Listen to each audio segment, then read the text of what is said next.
ছোট শিশুকে কুলে নেওয়ার সুযোগ হয়েছিল, সেই শিশুটি আজকে এখানে এসেছে। আমি বলেছিলাম যে ওরা একটু নিয়ে আসবেন, আমি একটু দেখব। এর নাম হচ্ছে দীপু। তখন তার বয়স হয়তো কম বেশি 2 বছর হবে। একেবারেই অবুঝ ছিল, কথাও বলতে পারতো না। সে ওই দুর্ঘটনায় মাও হারিয়েছে, বাবাও হারিয়েছে। সাধারণত ওরকম ক্ষেত্রে যাদেরকে কুলে নেই, অবুঝ বাচ্চা, আমরা চেষ্টা করি সে প্রাপ্তবয়স্ক না হওয়া পর্যন্ত, লেখাপড়া সম্পন্ন না হওয়া পর্যন্ত তার আর্থিক দায়িত্বটা আমরা পালন করার চেষ্টা করি। কিন্তু আমি দেখলাম যে আমরা যাওয়ার পরের দিনই এই এলাকার তৎকালীন সংসদ সদস্য এবং তার স্ত্রী গিয়েছেন। তারা গিয়ে বলেছেন যে এই বাচ্চার দায়িত্ব তারা নেবেন। ভালো, সমস্ত ভালো কাজ আমরা করতে পারবো না, সবাই মিলেমিশে করার মাঝেই কল্যাণ। খুশি হলাম, যাক তার অভিভাবক পাওয়া গেল, তাও শক্তিশালী মিনিস্টার। আমি এখানে তার ভাই পরিতোষকে জিজ্ঞেস করলাম, ওই দায়িত্ব নেওয়ার পর প্রতি মাসে কি তারা তোমাদের কোনো খোঁজ নেয়? বলল জি না। আমি বললাম তারা কি কিছু করেছিলেন? বলে হ্যাঁ করেছেন। তারা কি করেছেন? যে ওর জন্য জামা কাপড় মাঝে মধ্যে দিয়েছে। তো ও জামা কাপড় দিলে খাবে কি? তার পড়ালেখার যোগান কে দিবে? আলহামদুলিল্লাহ আজকে আবার তাকে একটু কোলে নেওয়ার সুযোগ হলো। এই দীপু যতদিন পর্যন্ত প্রাপ্তবয়স্ক না হবে তার লেখাপড়া চলবে। আমরা এই পরিবারের সাথে প্রতি মাসের 1 তারিখে এসে হাজির হব ইনশাআল্লাহ। আমরা এখানে দেখব না তার মা বাপ কোন ধর্মের মানুষ ছিলেন, আমরা দেখব তারা মানুষ ছিলেন।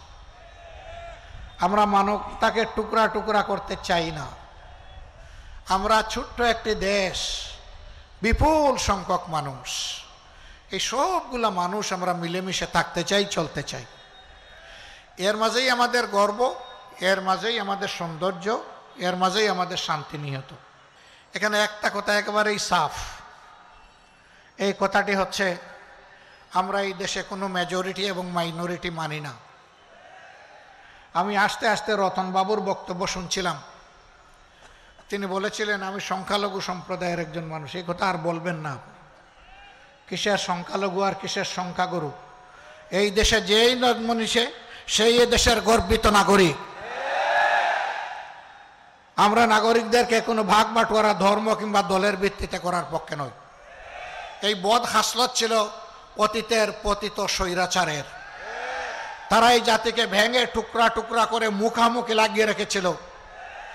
যে দেশের জনগণ ঐক্যবদ্ধ থাকতে পারে না, সে দেশের মানুষ মাথা সোজা করে সম্মানের সাথে বিশ্বের দরবারে দাঁড়াতেও পারে না। স্বাধীনতার 54 বছর গেল, আর কত বছর এরকম আমাদেরকে টুকরা টুকরা করে রাখা হবে? আমাদের স্পষ্ট ঘোষণা,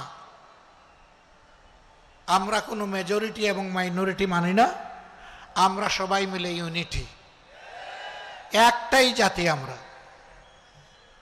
আমাদের পরিচয় আমরা বাংলাদেশি। হ্যাঁ, তারপরে অবশ্যই আমার পরিচয় থাকবে আমি একজন মুসলমান, ইনি একজন হিন্দু, তিনি একজন বৌদ্ধ, হয়তো আরেকজন খ্রিস্টান। এই 4 ধর্মের বাইরে বাংলাদেশে অন্য কোনো ধর্মের লোক নেই। কিছু লোক থাকতে পারে যারা কোনো ধর্মেই বিশ্বাস করেন, তাদেরকে মানুষ এইথিস্ট বা নাস্তিক হিসাবে চিনে। যাই হোক, আমরা সবাইকে নিয়ে চলার পক্ষে। কিন্তু এটাও সত্য যে কেউ যেন কারো ধর্মীয় আবেগে খুচাখুচি না করেন, সুড়সুড়ি না দেন।